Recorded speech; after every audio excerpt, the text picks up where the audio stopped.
Yo, Still Mills, what's the deal, man? I'm fresh off the clock, man. I wanted to be off a lot earlier than what I am now. I ain't too thrilled about it, but it's Friday. I still got to take my wife's car into the shop, man. So I really wanted to be done with this shit.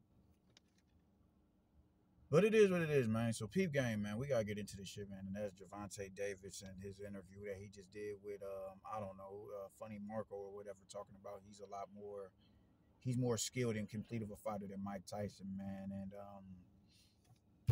I don't know why this man does it, Brody. I don't get it, man, and I don't understand why his fans chant him on and egg him on with this type of ridiculousness, bro. Like Javante Davis is a nigga who's been placed on such a high pedestal that they think he is genuinely an all-time great. Like they would be conflicted to pick against him if he was in there with a Roberto Duran or or Manny Pacquiao or a Juan Manuel Marquez or somebody of that ilk. They'd be conflicted. Man, I don't know who, man. I can't, man. Or Parnell Whitaker. Man, I can't see nobody beating this dude. Julio Cesar Chavez, man. I don't know. I'm not so sure. These is niggas who would really be conflicted. Like, man, I don't know who would win that fight, Brody. I don't know. I don't know. I just can't see Tank losing. You are going to look invincible to people when you're not fighting the best available opponents. That's just the long and short of it. That's just the long. I've seen people say, "Yo, he beat Roberto Duran." I've seen people say he beat Manny Pacquiao. I've seen it. They're not gonna say he beat Floyd because just on the strength alone, oh man, that's Floyd's protege. Like that means something. But no, he definitely wouldn't beat Floyd Mayweather at 135 pounds. Floyd knocks that man out. But it's just it's like, yo, I just who you fights matters, and that's all. They just at what do you do better than Mike Tyson? What do you do better than Mike Tyson? You dig what I'm saying? Me on a personal, and bro. I'm a very low level amateur, caliber fighter. I'm in the drunges of the amateurs as far as skill set is concerned, and I haven't even had a bout yet.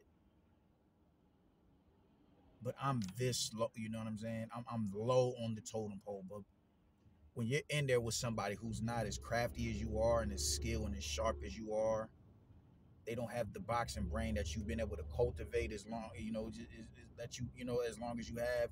You're gonna look like you gonna look like whoever the fuck you want to look like in that ring. You gonna look like whoever the fuck you want to look like in that ring.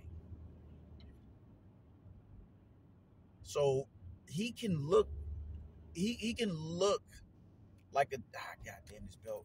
He can look like a defensive wizard in the ring in there with inept fighters. And when I say inept, I mean people who's just not as sharp and as good and as skilled as he is. I'm not sitting here saying Tank isn't a good fighter. I'm not saying he isn't a talented fighter. I'm not saying that at all. But what I'm saying is the level of gaslighting that y'all have done with this nigga is just blowing me. There is no way you can sit here and definitively tell me he is as highly skilled as y'all are touting him out to be when he hasn't fought nobody. You have to his best wins. Pedraza and Mario Barrios. I won't even discredit him. Fuck the rehydration clause. Manny put rehydration clauses on people. Miguel Cotto put rehydration clauses on people. All the greats have put rehydration clauses on people when they're moving up. For them, not all of them, but a lot. Floyd put rehydration clauses on people, so I can't even denigrate him for that. That was a good win.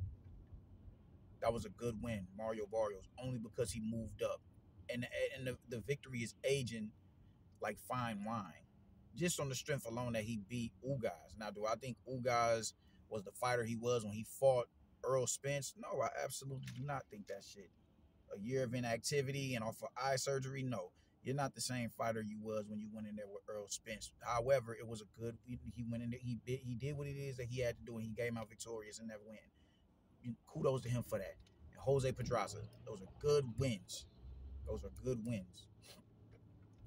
You took a belt from Jose Pedraza, went in a division that you were, acclimated to, and you were in. You wasn't weight bullying or nothing like that. You was in that division. Kudos to you. You get credit for that win, and you get credit for the not the Ugas, but the Barrios win. But let's fully unpack this. Barrios, I still don't think he belongs up there at 147 pounds, man. I don't see him doing anything with the elites up there. I don't see him doing nothing with no Amantis Stanionis. I don't see him doing nothing with no Boots. I don't see him doing nothing with the Centillion and none of it. No, I don't see him do. I don't even see him doing nothing with Alexis Rocha. He go in there and get violated. So while it was a good win and it's aging well, I just I don't think that's a division that he belongs in. And in his division, he wasn't a champion in his division. We knew who the champions were in his division, and he, just even with them, he can't fall. He'll beat the shit out of a Josh Taylor based on what, mind you, Josh Taylor is undisputed at this time. Who you fight matters, Brody. I heard it just like what you just. So my point is, what is it that you do better than Mike Tyson? You're in a position where you fought niggas your height, your size. Isaac Cruz, Leo Santa Cruz. He's not that much. He's taller than you, but not that much taller to you. To where it's like how it was with you and Mario Barrios or Jose Pedraza or Ryan Garcia. Those dudes are significantly taller than you. But goddamn, Hector Luis Garcia, you ain't looking all up at that nigga. No, you wasn't looking all up at him like that. Yuriorkis Gamboa, you ain't all like, oh shit, this dude is he's not towering over you. You got 3 fights to my knowledge where you're fighting somebody 5'10". Mike Tyson is 5'10", fighting dude 6'7". His tallest fighter was like early in the amateurs, not amateurs, but early in his pro career. I think his name was Jaco or something like that. He was 6'7". Jose Roberto is 6'6". Tony Tucker is 6'5". Pinklin Thompson is 6'4". Larry Holmes is 6'3". What are we talking about? Leon Spinks is 6'2". These dudes are it's a significant height advantage between the two of them. And those are just the names that I just the names that I ran down off the rip. Andrew Galata, bro, 6'4". What are we talking about here? What are we talking about? Lewis is 6'5", bro. These are colossal sized dudes. Now he lost to Lennox Lewis, yeah. That was a far more regressed Mike. But even Mike at his peak, I was still like Lennox Lewis's chances against Mike and Holyfield. I've said that before, and I'm not backtracking on that. I'm not backtracking on that, man. But I mean, just what do you do? Like, how can you? What skill set permeates through the talent level of the fighter that you're facing? That you're standing in front of. You know what I'm saying? For people to say you're a better counterpuncher and a more complete fighter than Mike Tyson, like on what you have better feet than Mike Tyson. Mike Tyson has knocked people out off of angles. Mike Tyson has knocked people down off of the angles.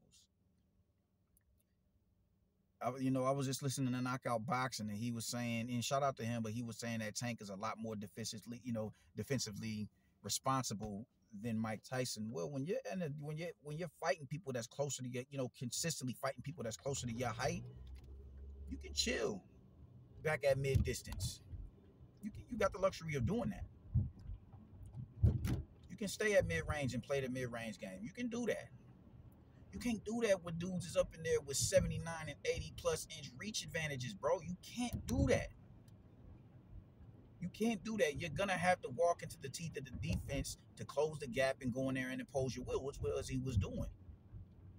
He was catching and shooting off of those shots. Even when shots are landing, even when they land on the glove, a lot of times they're going to count as shots that's landing. They're going to count as scoring shots. You dig what I'm saying? Eventually, all right, cool. I'm gonna have to just, bite down on the gum shield and walk through this shot and hopefully get in position to where I can shoot the shot back. I can't get to the side of the shots. I can't get to the side of every shot. I can't get up and down and weave around the round hooks. I can't do that for rounds 1 to 12. And he's the last fighter who's a 15-round fighter. His fight was the last 15-round fight. Let's not forget that. Another fighter, Tyrell Biggs, because that's who it was against. 6'4". What are we doing, bro? What are we doing?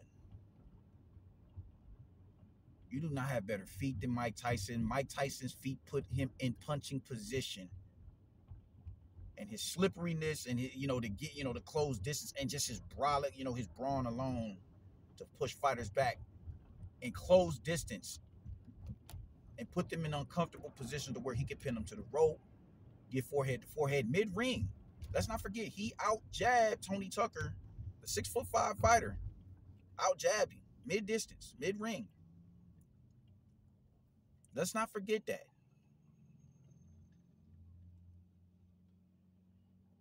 Getting up under shots, getting to the side of shots. When you get in the pocket, cutting the angle so he can hit you in the blind spots, so you can't see, you can't even reset fast enough before he puts that, before he puts that paw on your jaw. There is nothing Tank does better than Mike Tyson. He's not a better counter puncher. He's not a. I mean, he has the option to be a little bit more calculated in his counter approach because he's not fighting dudes that's far taller than him. Mike is catch and shooting. He's slipping the jabs, he's slipping the straights, and he's coming back with right hands over the top. He's slipping, cutting the angle, bringing the hook around. That's what he's doing. Tank has the, he has the luxury of sitting back, slipping the shots, rolling the shots, picking you off from a mid distance, walking you into shots like he did with Rolly, setting traps. He has the luxury of doing that. Mike did not.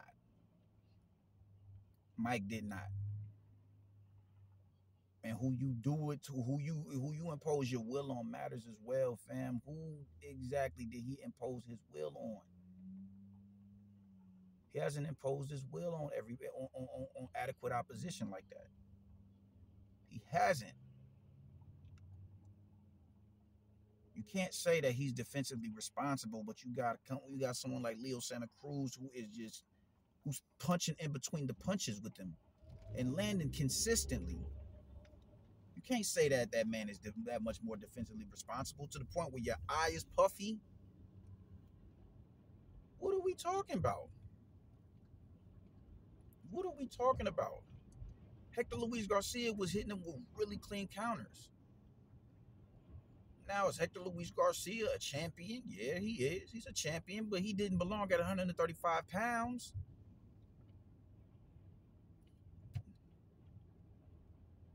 What are we talking about? Isaac Cruz,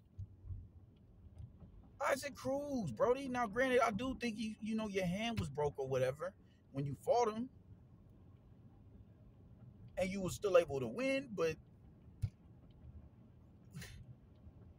why is this even a competitive bout? Wilder went in there with Bermain Stavern and was able to keep that man honest with the jab. That wasn't no competitive fight with a broken hand. That wasn't no competitive fight.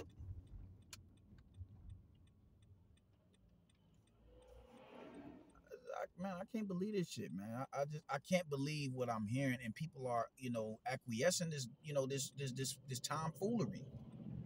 There's nothing Tank Davis does better than Mike Tyson. Tank Davis is not a more complete fighter than Mike Tyson. You can't be when you haven't proven it against quality opposition. Who you fight matters because that is where your flaws permeates through. Your flaws really come into the light when you fight somebody who's in a position to highlight them. Until Tank Davis can comfortably close distance on a Devin Haney, I don't want to hear nothing about him being better than Mike Tyson. Or at least make it a competitive bout. You ain't even got to go in there and eviscerate the nigga, but at least go in there and fight him and let's see. And it's no knock against you if you lose to him. You can't be better than somebody who's fought the caliber of fighters that Mike Tyson has, and you haven't done. There's no reason why you've been running from Lomachenko for half of a decade. Pause. But yeah, man, like I said, who you fight matters, man. Who you fight matters. Who you fight matters. And are you able to display the skill set that you have amongst the highest caliber of competition available in your division? He has yet to do that. Mike Tyson did. Did he come up short? Yeah, he did. Did he come up short against Lennox and Holyfield? Yeah, he did. That wasn't the best version of Mike. Shit, the Buster Douglas version of Mike wasn't the best version. He should have never lost to Buster Douglas. But that's what happens when arrogance strikes. He went in there arrogant, was getting knocked out and sparring with dudes who aren't even high, banana costume. Thank you. He went in there, was getting knocked out by, in sparring by dudes who ain't even a championship caliber fighters. Big, arrogance got in his way, and he was a part of the biggest upset in boxing history. It happens. So he has had his moments where he came up short. He definitely did. He definitely did. But the difference is he put himself in position to be, to win belts and become undisputed and fight the greats. You know what I'm saying? And he's beat all-time greats as well. Larry Holmes is an all-time great. And he went in there and outlined that nigga in chalk. Look at how he did. Andrew Galata isn't an all-time great, but that was an extremely, an extremely competent contender at heavyweight. And he went in there and had that man shook. So all I'm saying is, before you crown Tank a better fighter than Mike, you're gonna have to tell me who it is that he's proven that against. And up until now, it's been nobody. There was no reason for you to put a rehydration clause on Ryan Garcia and a catchweight, and you did it. But I'm supposed to believe that you're a more complete fighter than Tyson when Ryan isn't even. Man, yo, I'm out, man. Deuces.